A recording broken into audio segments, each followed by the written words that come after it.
Last question, so you Sure, can. yeah, perfect.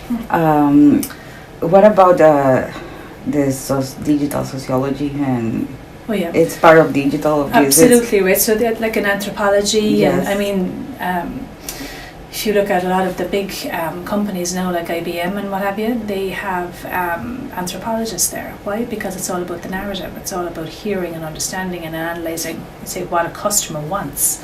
So they come in, they have all these focus groups and everything, right? But who's the person who's going to understand what are the key messages and what are the key elements in that narrative? And very often sociologists, anthropologists, like we have not just digital history and digital literary studies and electronic literature, we have a lot of digital activism.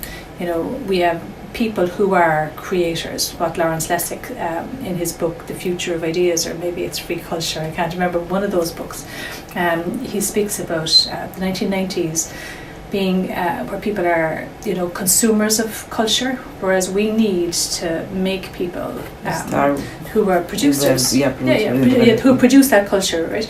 But also they're confident producers of that culture, but they're critical producers. That's the one I want for they're my critical, students, yes. They're critical, right? So it's not just that they're, oh look, Facebook is giving me this, Twitter is giving me that, Instagram is giving me this. That's the main reason that I got here, because Yes. I have been teaching those instructional things to my students. Yeah. But I think that they need to start creating things, not just having social media and producing the things just because they have to. Yes. That they need to be critical and So start take thinking. a look at, there's an initiative that comes out of the University of Mary Washington.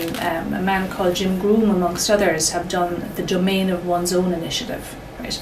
And it's about creating and maintaining your own presence online. And that's really useful. And how best to integrate and what works for you. Other work by, and it's years old now, I think it's 2010 or 2012, by a woman called Alex Kwiatkowski at the BBC.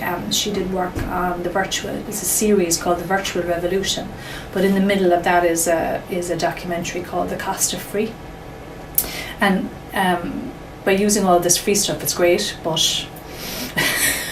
but at the same time, that's what we have to do. We have to educate people into the cost of free, and the cost of free, of course, is themselves, their relationships, their links, their likes, their dislikes, and that material has been targeted towards them. So they have, that's part of the job, and an important part of the job then is that creative side. So you're encouraging and you're enabling people to become critical cultural producers rather than just consumers of culture that's produced elsewhere, because you need it to be authentic.